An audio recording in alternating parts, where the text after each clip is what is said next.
crews have been out all night long tracking the flooding and how it's going to affect you this morning. Some of the worst we found is this video. This is in Laverne. It's from Waldron Road, and of course that road was blocked off for several hours overnight. Yeah, News Channel 5's Dan Kennedy has been watching the water all morning long, and Dan, it still looks pretty high there behind you. Yeah, we've been able to ditch the rain jacket and the umbrella, but water is far from receding. In fact, we've picked a marker at this location off George Cheney Street, and we've seen it barely recede at all, despite the fact the rain has stopped for the last 45 minutes. This is a front yard belonging to a few people right off George Cheney Street. The front yard is flooded. Part of this road is flooded. Some of it has receded a little bit. There are mailboxes underwater, and so is the front lawn. It's not just here. It's all throughout parts of Laverne. In fact, we saw a water rescue take place several hours ago. This was in the 2 o'clock hour, not far from where we're standing now. We're told that Rutherford County Water Rescue Team, as they had their raft out here on Minerva Drive, rescued 2 women and a pet bird from this home that you're looking at here. We haven't heard of any injuries. We know some people were forced out of their homes. They did have an emergency evacuation center set up over near City Hall in Laverne. At first, Rutherford County Schools said we'll be on a 2-hour delay, but just within the last 20 minutes, as folks started getting out, getting an idea of what we're exactly talking about with the daylight hours and some of these bad flooded roads, they decided to close down schools in Rutherford County, and this is exactly why over here on George Cheney Street, it's like this throughout parts of Rutherford County, and certainly here in the town of Laverne, where we found some of the worst of it throughout the morning. Reporting live, Dan Kennedy, News Channel 5. Dan, thank you. And the Nashville Fairgrounds also flooded overnight. This video is from around 2 o'clock this morning near the Craighead side of the fairgrounds. At one point, the whole street was underwater, but most of that has receded now. And as a reminder, don't drive through standing water. You just don't know how deep it could be.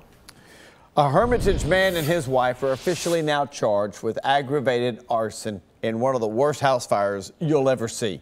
Investigators say Steve Comiskey and his wife Danny Jo set their home ablaze back in early November. Cell phone video showing you just what it looks like. Man, that looks like something out of a movie, doesn't it? I mean, there are flames shooting from every single window and the roof. It was amazing. Halford Place in Hermitage is where that house was. It's destroyed.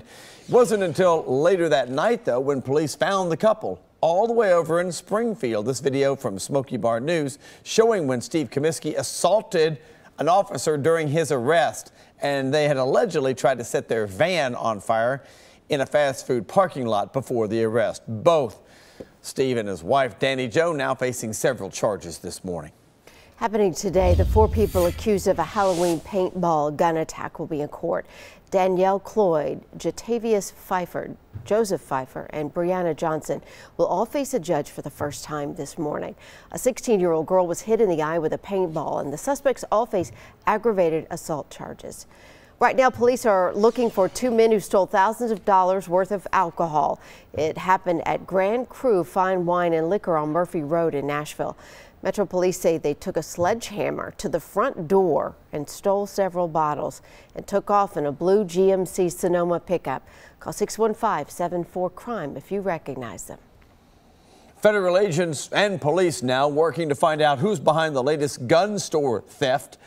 Surveillance stills from the UnTarget gun store in Murfreesboro show the heist going down, police say, on Friday, and there are the pictures. 4 suspects broke into the store with bats and hammers, and then they made off with about 24 handguns. A little more than 2 weeks ago, the Guns and More store, which is in Smyrna, was also hit. 24 guns stolen there as well. Police say they don't know if those cases may be related.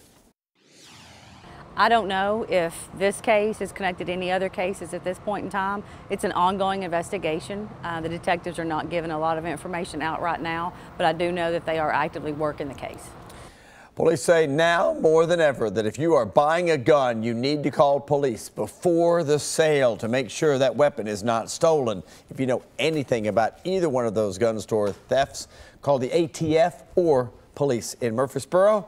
The groups are now offering a combined $6,000 in reward money. That could come in real handy Christmas time. And, you know, there have been calls for change in Nashville since a police officer who shot and killed an African-American man was not charged in that case. Yeah, the Jaquez Clemens case. And now a bill going before the Metro Council tonight might bring some changes that people say they want. Council member Scott Davis sponsoring the bill. It would create a community oversight committee. The board, made up of 11 volunteers from across the city, would be able to conduct an independent investigation into alleged police misconduct and make policy recommendations. Supporters say it'll improve transparency and help relations between police and the community. If I can't speak up for those thousands of African American men, those thousands of women, and other people that feel victimized, by that select few of bad law enforcement, somebody has to. Councilman Scott Davis right there. However, not everybody likes this idea. Metro Police released a statement saying, in part, quote, the proposed ordinance seeks to put forth a remedy to a situation that does not exist in Nashville. All right, some other big issues going before the council tonight. A resolution recognizing the November 20th as Transgender Day of Remembrance, and also an ordinance restricting door-to-door sales to just during the day. Also, the short-term rental issue is going to be back up again, the Airbnb controversy, and also an ordinance that would pave the way for a soccer stadium to be built in Nashville at the fairgrounds.